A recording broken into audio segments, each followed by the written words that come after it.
तर अलिबागमध्ये शरद पवारांनी जे मार्गदर्शनपर भाषण त्यांच्या कार्यकर्त्यांना केलं त्यामुळे महाराष्ट्रातल्या राजकारणामध्ये निश्चितच हादरे बसायला सुरुवात झाली आहे असं म्हणायला हरकत नाही। आणि याच विषयावर सविस्तर चर्चा करण्यासाठी आणि तिथनं माहिती देण्यासाठी सध्या आमचे प्रतिनिधी दीपक भातुसे आपल्याबरोबर आहेत।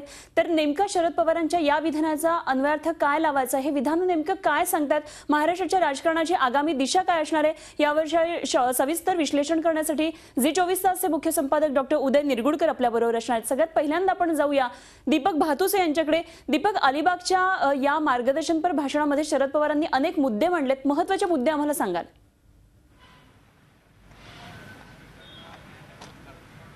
अनुभव प्रामुख्याने शरद पवारांनी लवकर निवडणुका होतील याचे जे संकेत दिलेत ते महत्त्वाचे आहेत, कारण हे सरकार 5 वर्षे टिकणार नाही हे पवारांनी वक्तव्य यापूर्वीच केलं होतं आणि हे सरकार अस्थिर करायचं नाही अशी भूमिकाही शरद पवार मांडत होते। परंतु अशी भूमिका मांडणारे शरद पवार आज म्हणालेत की हे सरकार आता ज्या परिस्थितीमध्ये चाललंय ती परिस्थिती दीर्घकाळ हे सरकार स्थिर राहील अशी नाही आहे। त्यामुळे कोणत्याही वेळी निवडणुका येतील आणि आपल्या कार्यकर्त्यांना त्यांनी निवडणुकीला केव्हाही सामोरं राहण्याच्या सूचना एक प्रकारे दिलेल्या आहेत। दुसरी गोष्ट त्यांनी महत्त्वाची या भाषणामध्ये सांगितली की आम्ही सरकार चालवण्याचा किंवा टिकवण्याचा मक्ता घेतलेला नाहीये। भाजपला पाठिंबा दिल्यानंतर राष्ट्रवादी काँग्रेसवर ज्या प्रकारे टीका झाली होती, कारण याच भाजपवरती राष्ट्रवादी काँग्रेसने जातीयवादाची टीका केली होती आणि त्याच जातीयवादी भाजपला राष्ट्रवादीने सरकार टिकवण्यासाठी बाहेरून का होईना पाठिंबा दिला होता।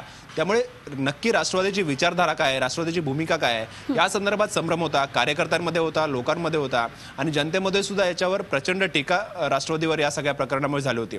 कुठेतरी पक्षाला डॅमेज कंट्रोल करण्याची संधी होती पवारांना आणि त्यामुळेच आपण भाजपबरोबर कायम आहोत हे समजू नये असं साधारणतः त्यांनी वक्तव्य केलं आहे। आणि प्रामुख्याने हे वक्तव्य करताना लोकांना त्यांना दाखवायचं आहे की भाजपला आम्ही जो पाठिंबा दिलेला आहे तो त्यांनी चांगलं काम करावं याच्यासाठी दिलेला आहे, परंतु एखादा निर्णय आम्हाला पटला नाही तर आम्ही वेगळी भूमिका घेऊ शकतो आणि राज्यामध्ये केव्हाही निवडणुका लागू शकतात हे स्पष्ट संकेत, हा स्पष्ट इशारा पवारांनी भाजपला दिलेला आहे। दुसरीकडे आपल्याला माहिती आहे की शिवसेना सत्तेत सहभागी होण्यासंदर्भात अजूनही निर्णय होत नाहीये। भाजप आणि शिवसेना दोघांमध्ये अगदी शिवसेना विरोधी पक्षात बसल्यानंतरही या संदर्भात चर्चा सुरू आहेत असे साधारण संकेत मिळत आहेत। परंतु ही चर्चा सुरू असताना आता भाजप कुठेतरी हवी आपल्याला दिसते आहे आणि शिवसेनेची जी पॉवर आहे, बार्गेनिंग पॉवर ज्याला म्हणू शकतो आपण, ती कुठेतरी कमी झाली या सगळ्या प्रकारामुळे। परंतु आता पवारांच्या वक्तव्यामुळे निश्चितच भाजपला शिवसेनेची गरज लागेल अशी साधारणतः शक्यता आहे आणि शिवसेनेची बार्गेनिंग पॉवर जी आहे ती कदाचित भविष्य काळात वाढू शकेल। त्यामुळे शिवसेनेने सुद्धा आता पटकन संधी घेतली आणि सरकार जर पवारांनी अस्थिर केलं तर आम्ही स्थिर ठेवू अशी भूमिका शिवसेना नेत्यांनी मांडली आहे। त्याच्यामुळे कुठेतरी शिवसेनेची बार्गेनिंग पॉवर सुद्धा त्याच्यामुळे वाढेल। परंतु पवारांची ही खेळी आहे ती स्वतःचा जो डॅमेज कंट्रोल झालाय पक्षांच्या कार्यकर्त्यांमध्ये नेत्यांमध्ये जो संभ्रम आहे तो दूर करण्यासाठी निश्चितच काहीसा फायदेशीर होऊ शकेल। अगदी दीपक, असे संपर्कात रहा, आपल्याला आणखी चर्चा करायची आहे। जाऊया उदय सरांकडे। उदय सर, खरं तर शरद पवार एक धूर्त हुशार राजकारणी म्हणून ओळखले जातात। अचूक टायमिंग म्हणून आणि धक्का तंत्राचा अवलंब करण्यासाठी अतिशय प्रसिद्ध असे हे नेते म्हणूया आपण। काय नेमकं पवारांचं हे टायमिंग सांगतंय? टायमिंग आहे ते टायमिंग फार महत्त्वाचं आहे। एकीकडे काल बाळासाहेबांच्या स्मृतिदिनी उद्धव आणि राज यांना आपण एकत्र पाहिलं, त्याचबरोबर बाळासाहेबांचं स्मारक उभारू असं सांगताना आपण देवेंद्र फडणवीस यांना पाहिलं। तर आज त्यांच्या चिंतन शिबिराची सुरुवात करताना त्यांनी 3 महत्त्वाचे मुद्दे मांडले। एक म्हणजे निवडणुकीच्या तयारीला लागा, म्हणजे याचाच अर्थ हे सरकार स्थिरतेची जबाबदारी आमची नाही, जरी अस्थिरता आम्ही आणणार नसू तरी सुद्धा स्थिरतेची जबाबदारी आमची नाही असं त्यांनी स्पष्टपणे सांगितलं। 19 नोव्हेंबरला जेव्हा निवडणुकांचे निकाल लागले त्यावेळची राष्ट्रवादीची भूमिका, त्यानंतरची राष्ट्रवादीची भूमिका आणि आत्ताची भूमिका याच्यात काहीसा आपल्याला बदल झालेला दिसतोय। दुसरी गोष्ट अशी की 18 महिने आता कुठल्याही निवडणुका नाही आहेत, हिवाळी अधिवेशन आत्ता आहे, त्या हिवाळी अधिवेशनामध्ये काही बिलं मंजूर करून घेताना संख्यागणित जमवताना भारतीय जनता पक्षाला आता खूप मोठ्या प्रमाणावर अडचणी निर्माण होऊ शकतात असं हे वक्तव्य आहे। दुसरी गोष्ट आहे की एनसीपीला अस्थिरता ही प्रचंड फायद्याची आहे। आत्ताच्या राजकारणामध्ये जर राजकारण स्थिर झालं, भाजप स्थिरावलं, भाजप बळकट होत गेलं तर उद्या ते एनसीपीच्या नेत्यांच्या घोटाळ्यांची चौकशीचा सेसेमिरा त्यांच्या मागे अधिक नेटानं लावू शकतात। ते जर त्यांना थांबवायचं असेल तर एकतर उघडपणे त्यांना सपोर्ट करणं भाजपला, पण तेही शक्य नाही। याचं कारण जर सपोर्ट केलं असतं तर आपला जो निधर्मीवाराचा जो काही चेहरा आहे त्या निधर्मीवाराच्या चेहऱ्याला तडा गेला असता। आजही तुम्ही त्यांचा जर दुसरा जो बाईट आहे तो जर नीट ऐकलात तर त्यात त्यांनी MIM आणि भारतीय जनता पक्ष यांच्यातल्या संबंधांचा उल्लेख केला। त्याचबरोबर त्यांनी असंही स्पष्ट विधान केलं की निधर्मी मतं जी आहेत ती तोडण्याकरता म्हणून भारतीय जनता पक्ष असे डावपेच करत असतं। म्हणजेच एक प्रकारे आपली जी सेक्युलर वोट बँक आहे ती सेक्युलर वोट बँक तशी ठेवायचा किंवा जास्त मजबूतीने आपल्याकडे आणण्याचा त्यांचा विचार दिसतो। तिसरी गोष्ट अशी आहे की चौथ्या नंबरवर लक्षात घ्या 62 वरून 42 आणि एका जातीयवादी संघटनेला ज्याच्यावर त्यांनी आयुष्यभर टीका केली त्या जातीयवादी संघटनेच्या सरकारला बाहेरून आणि काही पहिल्या वेळी सांगितलेला बिनशर्त पाठिंबा दिल्यानंतर कार्यकर्ते कन्फ्यूज होते, त्यांचं मनोबल खचलेलं होतं। एक तर 62 वरून 42 वर आलो, क्रमांक 4 वरची नामुष्की आली, त्यामुळे त्यांचं मनोबल उंचावण्याकरता आता काळजी करू नका, लवकरच निवडणुका येणार आहेत, सर्वांना न्याय मिळेल हे सांगायला याचा उपयोग झालेला आहे। त्याचबरोबर सेना आणि MNS यांचं एकत्र येणं हे सुद्धा कुठेतरी राष्ट्रवादीला अस्वस्थ निश्चितच करून गेलेलं आहे। चौथी महत्त्वाची गोष्ट म्हणजे जसं भारतीय जनता पक्षाला प्रादेशिक पक्षांचं अस्तित्व बोचतंय तसंच काँग्रेसला आपल्यावरचं अवलंबित्व वाढवणं ही NCPची आत्ताची गरज आहे, अन्यथा ते सुद्धा या संपूर्ण राजकारणामध्ये मार्जिनलाइज होतील अशा प्रकारची शक्यता आहे। अगदी सर, याच्यावर आणखी सविस्तर चर्चा ह्याच्यासाठी करायची की शिवसेनेची आता याच्यावर जी आता शिवसेनेने लगेच प्रतिक्रिया दिलेली आहे तर शिवसेनेला याचा सगळ्याचा फायदा होणार आहे का यावर सुद्धा चर्चा करणार आहोत। मात्र इथे वेळ झाली एका छोट्याशा ब्रेकची। दीपक असे संपर्कात राहा, तुमच्याकडे येणार आहोत। पुन्हा एकदा जाऊया उदय सरांकडे। उदय सर, ब्रेकवर जाण्यापूर्वी मी विचारलेलं होतं की शरद पवारांच्या या वक्तव्याचा शिवसेनेला नेमका काही फायदा आहे का? शिवसेनेची नेमकी भूमिका काय असणार आहे? काय नेमका ह्याच्यातून फायदा होईल? शिवसेनेच्या प्रवक्त्यांनी आम्ही सरकारला पाठिंबा देऊ शकतो अशा प्रकारचे वक्तव्य आपल्याकडे केलेलं आहे। त्यामुळे शिवसेना सरकारला पाठिंबा दिला अर्थात तो बाहेरून देणार नाही ही तर गोष्ट उघडच आहे। त्यामुळे शिवसेना आता आपल्या विरोधी पक्षाचा जो काही बुरखा आहे तो बुरखा सोडून देऊन आपण सत्तेत सहभागी होण्याचा आपला जो खरा चेहरा आहे तो खरा चेहरा ते पुढे करतील। त्याचबरोबर सेनेमध्ये कदाचित इतका काळ प्रदीर्घ काळ सत्तेपासून दूर राहिल्यानंतर आणखीन 5 वर्ष 62 आमदार 63 आमदार असून सुद्धा आणि भारतीय जनता पक्षाचे नैसर्गिक मित्र जे भाजपच म्हणतंय ते असून सुद्धा आपण सत्तेत नाही, यामुळे जी अस्वस्थता स्ट्रोक बंडखोरी हे दोन्ही होण्याची शक्यता होती त्याला आता लगाम घालू शकतात। त्याचबरोबर त्यांची एक प्रकारे भारतीय जनता पक्षाबरोबर टेबलावर बसून जास्तीत जास्त चांगले मंत्रिपद मिळवण्याची जी शक्ती आहे ती शक्ती निश्चितच वाढलेली असेल। केंद्रामध्ये जी मंत्रिपदं मिळवायची आहेत त्यात सुद्धा आता त्यांची भूमिका अत्यंत महत्त्वाची असू शकते। आणि शिवाय हिंदुत्वाचा जो नारा आहे तो हिंदुत्वाचा नारा त्यांना बुलंद करता यायला आता वाव आहे। हिंदुत्वाच्या नाऱ्याकरता आम्ही एकत्र येत आहोत असे पुन्हा ते म्हणायला मोकळे आहेत। अगदी सर, जेव्हा आपण आता भाजपच्या प्रवक्त्यांची प्रतिक्रिया घेतली त्यावेळी त्यांनी सांगितले की शरद पवार काही म्हणत असले तरी आमचं सरकार हे स्थिर आहे। भाजपची आता शरद पवारांच्या ह्या वक्तव्यावर नेमकी काय भूमिका असणार आहे?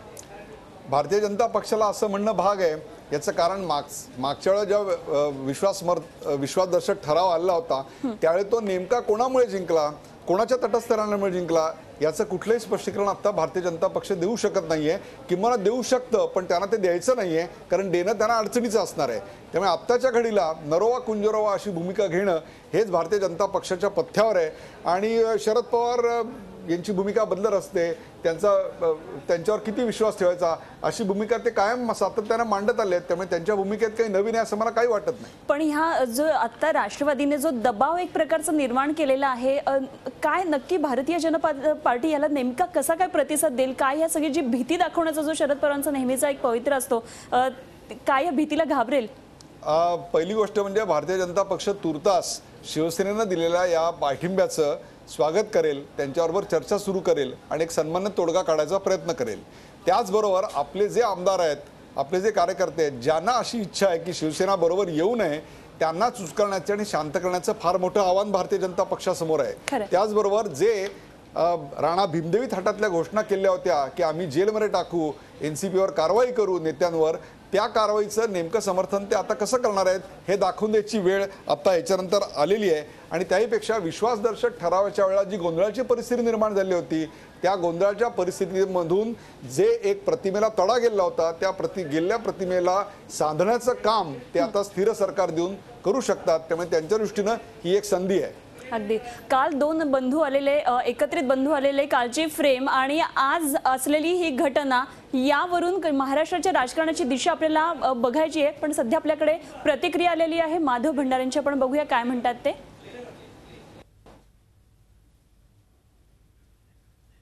बीजेपी कैसे देखती है? इसमें दो बातें हैं। एक तो अलीबाग से पवार साहब का कोई एक अलग रिश्ता ऐसा दिखाई देता है, क्योंकि अलीबाग से उन्होंने भगवे आतंकवाद के खिलाफ जंग छेड़ी थी। अब वो जंग कहाँ चली गई पता नहीं है। और अब अलीबाग से ही ये महाराष्ट्र के राजनीति में फिर से अस्थिरता का दौर लाने की भाषा पवार साहब कर रहे हैं। हमने राष्ट्रवादी कांग्रेस से समर्थन नहीं मांगा था। समर्थन मांगने के लिए ना ही हम उनके पास गए थे, ना ही हमने अपील किया था। फिर भी अपने ही इनिशिएटिव से राष्ट्रवादी कांग्रेस ने भाजपा को समर्थन दिया और ये कहा कि सरकार स्थिर रहेगा, ये हम देखेंगे।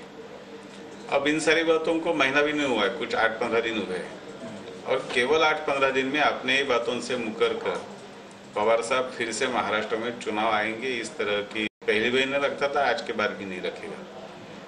और मैं ये भाजपा की ओर से स्पष्ट कर देता हूं कि हमारी सरकार राष्ट्रवादी कांग्रेस के समर्थन पर खड़ी नहीं है। हमने राष्ट्रवादी कांग्रेस से समर्थन नहीं मांगा था, ना ही उनका समर्थन हमने लिया है। और ये सरकार स्थिर है, स्थिर रहेगी। और जब कभी भी शक्ति प्रदर्शन की जरूरत पड़ेगी, जब कभी भी हमारे बहुमत का प्रदर्शन करने की जरूरत पड़ेगी, वो हम साबित करेंगे। लेकिन कहाँ से आएगा आंकड़ा जो है वो आपको दिखाई देगा, मुश्किल है, वो आपको सही समय पर दिखाई देगा। शिवसेना ये कह रही है पवार साहब के स्टेटमेंट के बाद कि स्थिर और अस्थिर रखने की चाबी उनके पास है। शिवसेना से बातचीत चल रही है, क्या ये हिंदुस्तान पाकिस्तान वाला मामला है? क्या बातचीत का दौर सालों चलते रहेगा? क्या हल क्यों नहीं निकल पा रहा? इसका जवाब आपको शिवसेना दे पाएगी, क्योंकि मंत्रिमंडल में शामिल होने का निर्णय उन्हें करना है। केंद्रीय मंत्रिमंडल में शामिल होने का निर्णय उन्होंने किया और फिर वहाँ से मुकर गए, वहाँ बहिष्कार कर दिया। वहाँ तो हमने कहीं उनको रोका नहीं था, वहाँ तो हमने कहीं उनको नकारा नहीं था। महाराष्ट्र में भी हम उनको मंत्रिमंडल में शामिल करने के लिए तैयार है, निर्णय उन्होंने कर लिया। तो इन सारे सवालों के जवाब आपको शिवसेना का नेतृत्व दे पाएगा, हम नहीं। दीपक, आज शरद पवारांनी जेव्हा हे वक्तव्य केलं आणि कार्यकर्त्यांना कामाला लागा असे आदेश दिले, काय निश्चितच नवचैतन्य निर्माण झालं तिथल्या एनसीपीच्या कार्यकर्त्यांमध्ये, नेत्यांमध्ये? अनुमा, एक गोष्ट लक्षात घेतली पाहिजे की पराभवामुळे कार्यकर्त्यांचं खच्चीकरण झालेलं आहे, नेत्यांचं खच्चीकरण झालेलं आहे. आजच्या बैठकीला फक्त 200 निमंत्रितांना बोलवण्यात आलं होतं. त्यातले विद्यमान आमदार असतील, पडलेले उमेदवार असतील आणि माजी आमदार आणि खासदार, आणि या नेत्यांमार्फत त्यांना आता राज्यात पक्ष संघटना बळकट करायची आहे.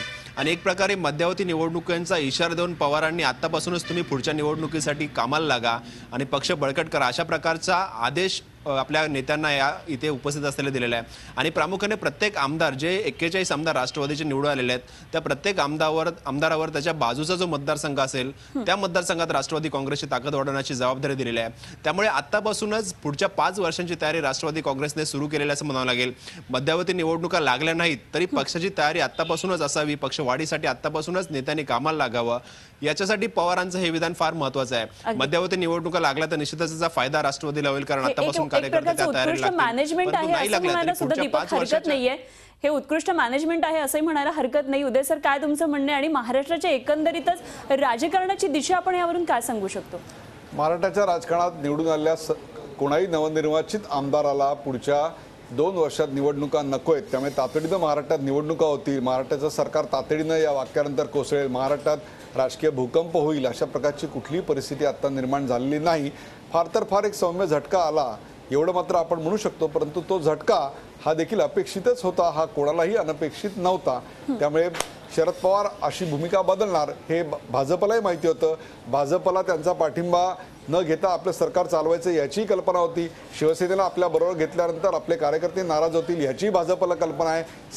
सेना भाजपबरोबर गेल्यानंतर सेनेचे सैनिक नाराज होणार याची सेनेला कल्पना आहे. त्यामुळे प्रत्येकाला प्रत्येक गोष्ट माहिती आहे.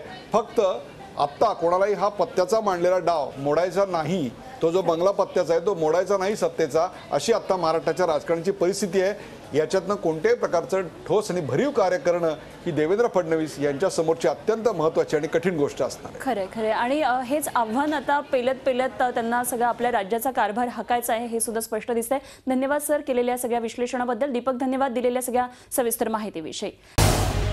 झी 24 तास रहा एक पाऊल पुढे.